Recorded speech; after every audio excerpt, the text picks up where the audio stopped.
Hi friends, strangers, internet. My name is EmilyHanhan. I love colorful makeup and colorful language. I also love iced coffee, but I don't love the burps that come from it. I am here today to talk about 5 times I have been a makeup clown this past year. Now, this time last year-ish, I made a video talking about 5 times that I was a makeup clown in 2020. And I'm pretty sure my perspective then is similar to what it is now. When I say that I'm a makeup clown, it means me buying something specifically because it's a certain brand releasing it, whether or not I'm actually drawn to it, specifically because it's a certain color story, whether or not it's actually that, or when I know the kind of things that I like and I shop against that because of hype, because of like peer pressure. And it's not actual peer pressure, it's friends liking things. So those are kind of the things that make a makeup clown for me. Now, if I had more money, financially speaking, I would be a clown way more often than what I am now. And 2020 was actually a year of me being a bit more of a makeup clown than I was in 2021. But like, I still had some moments. So I'm gonna just talk about 5 more times where I knew I done fucked up.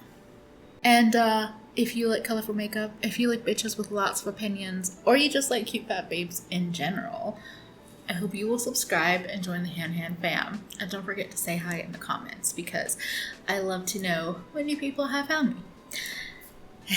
Now, the first thing we're going to talk about is brand clownery. Lethal Cosmetics is a brand that I can be a stan about. Maybe not a full-on stan. I'm a fan. I'm a diehard fan.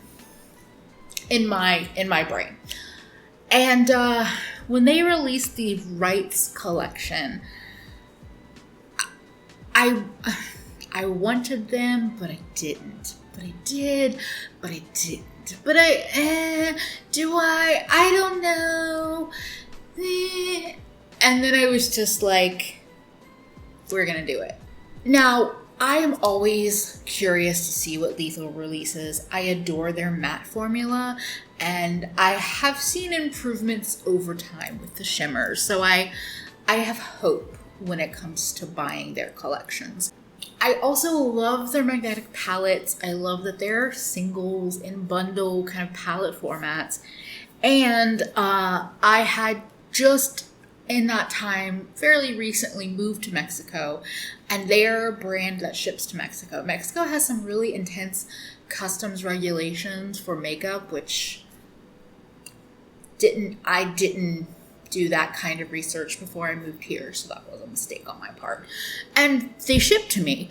So I after a while, it had been out for a little while, the collection, I did it. I picked them. I was like, I want new things. I want pretties. And the reasons why I wasn't initially drawn to the collection stand true. The colors were similar to colors. Some of the colors were similar to colors they had released before. The shimmers, some of them were better than others, but a lot of them were just ho-hum. I talked about them, I think I did a palette or a little makeup review video. I went in a little bit more depth about it. Basically, I ended up decluttering a fair amount of the ones that duped my collection, or I decluttered the shadows that were, the newer ones stayed and the older ones went. And only some of the shimmers were really like impressive to me with my collection. So Lethal, I still love you. I still have a lot of love for Lethal. I am curious about their multi-chromes. Even after watching videos, I'm like, the iridescent ones are calling my name. But my issues with these collections, or with this collection, was it was exactly what I was expecting it to be. Okay, let's talk about being a clown for green.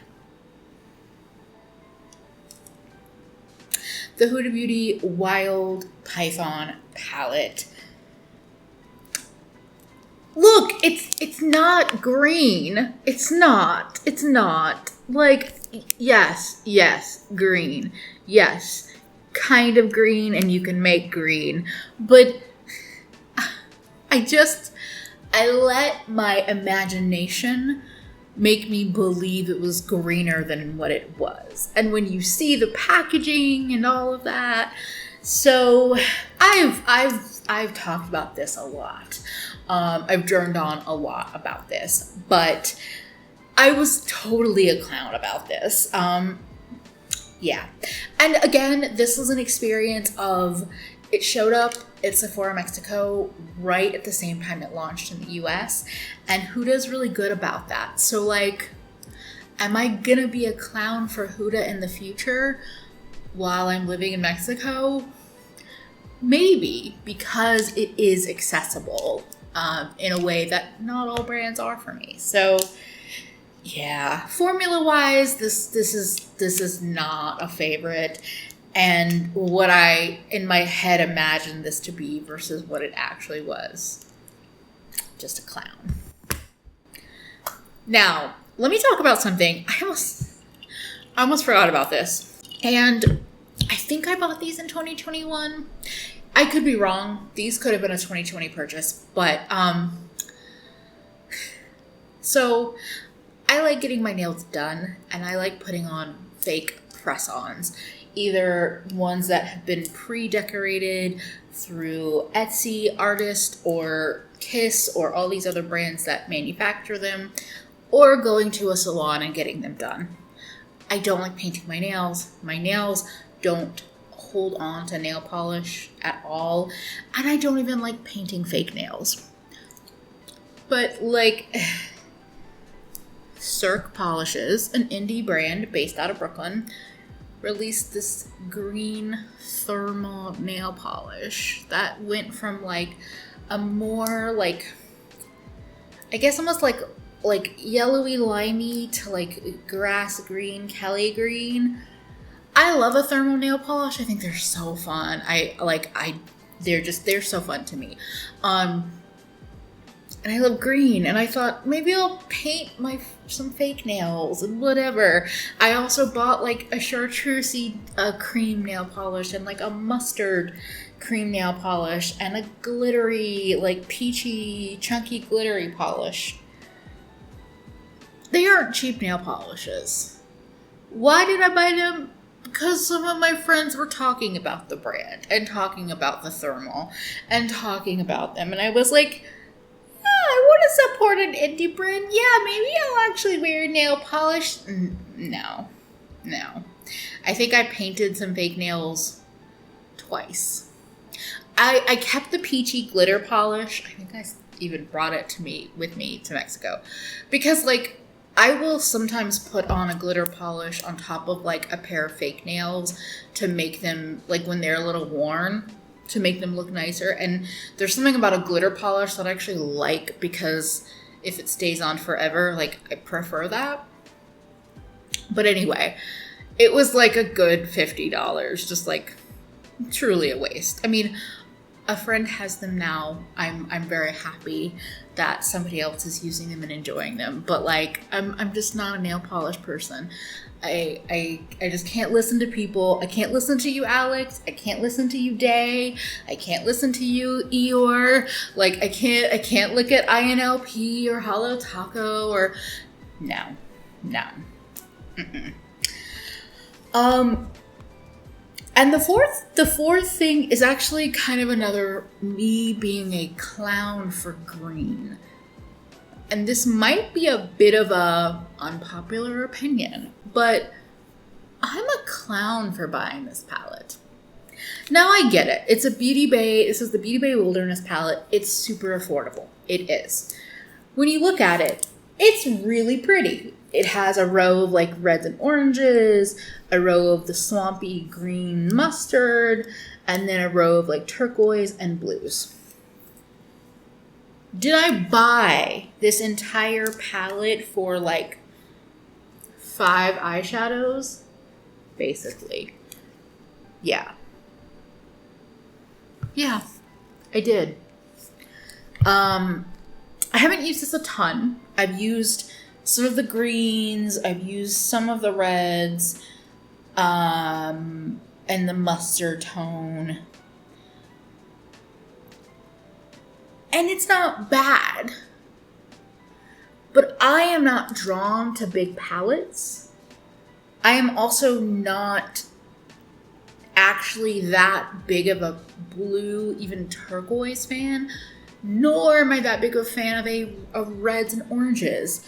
So, like I said, I basically bought this palette for like a third of the colors, if that. Do I think the formulas are nice? I think so. I mean, I haven't had enough time. I haven't played with it enough to like trash it or rave about it. But I knew what I was doing. I knew I was like, it's so pretty. It's colorful. It looked textural, and some of the shimmers are really nice.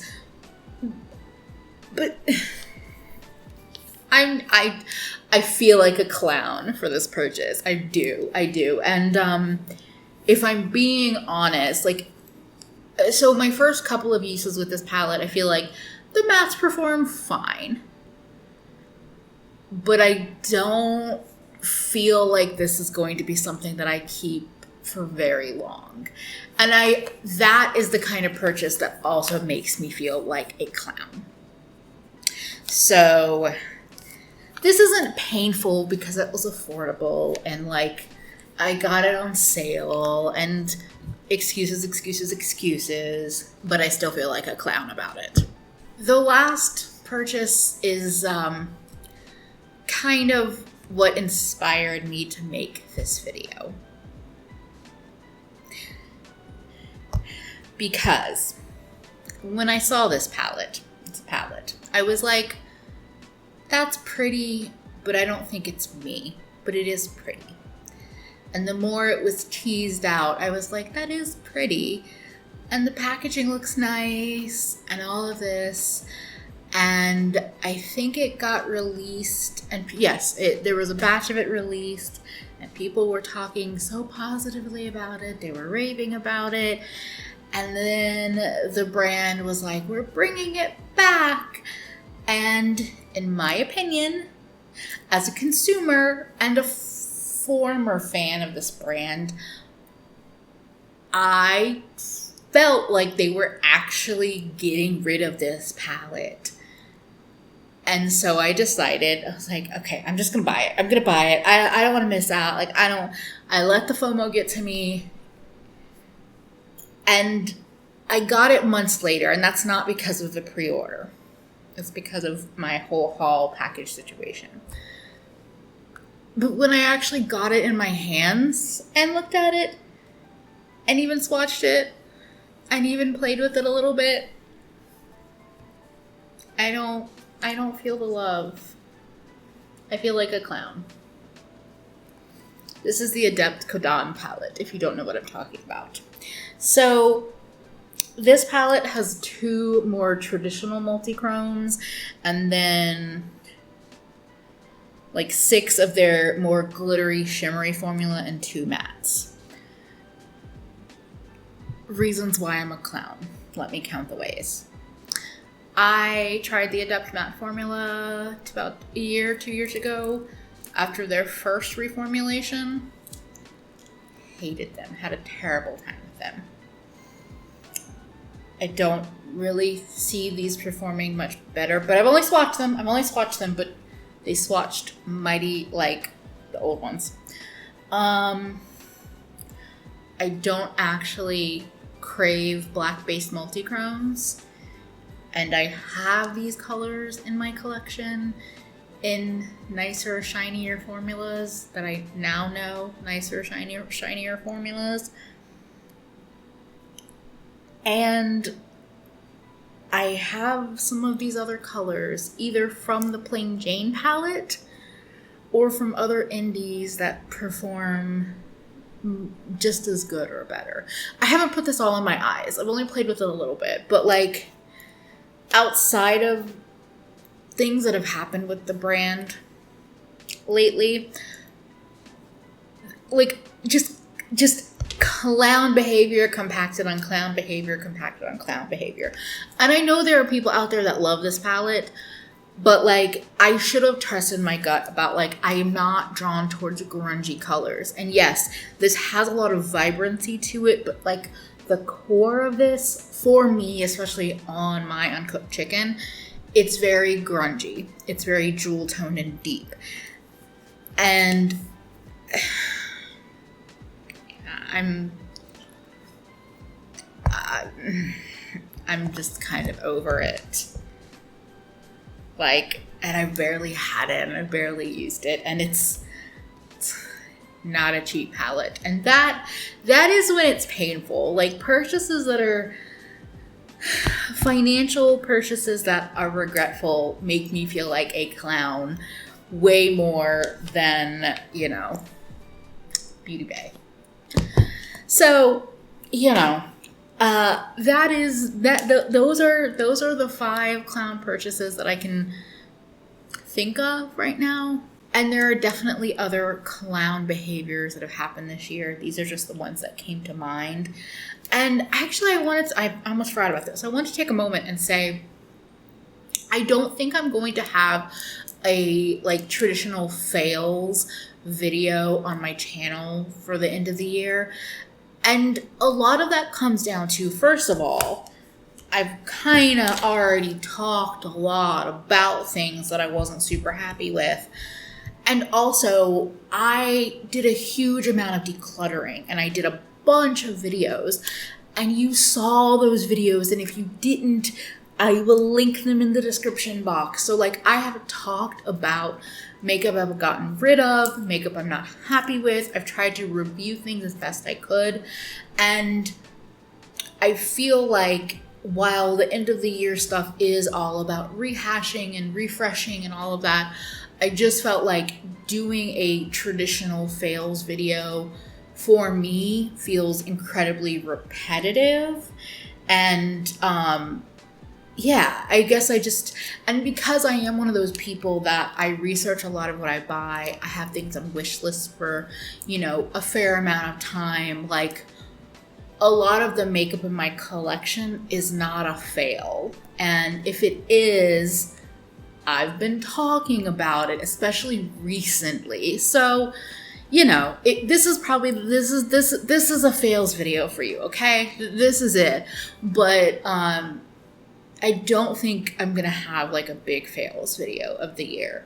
And I'm pretty thankful for that. I mean, I've gotten rid of a lot of makeup, and that's a lot of makeup that I'm like, those were all kind of sort of fails for me in some capacity or another. But I don't feel like I have a reason to make another one for the end of the year. So that is all for today, and I hope you enjoyed it. Definitely let me know about your clown purchases, or at least a clown purchase, in the comments. And maybe give me some reasons why. Why do you feel like a clown about it? And this is all in good fun. I forgot to say this at the beginning of the video. If you like any of these products that I talked about, I am so happy for you about that. I think that they all have validity in the world. I'm just a clown. Thank you so much for spending a bit of your day with me. And hopefully I will see you again real soon. But don't forget, most importantly, take care of yourself better today than you did yesterday, because you are worth it. Bye, friends. This is the 4th video I filmed today. I'm done. Too much. Too much. And that is why I'm having an iced coffee at 5 p.m. Well, that, and also because I'm just gay as fuck. I'm literally too tired to even turn off the camera right now. Okay. We got this. We can do it.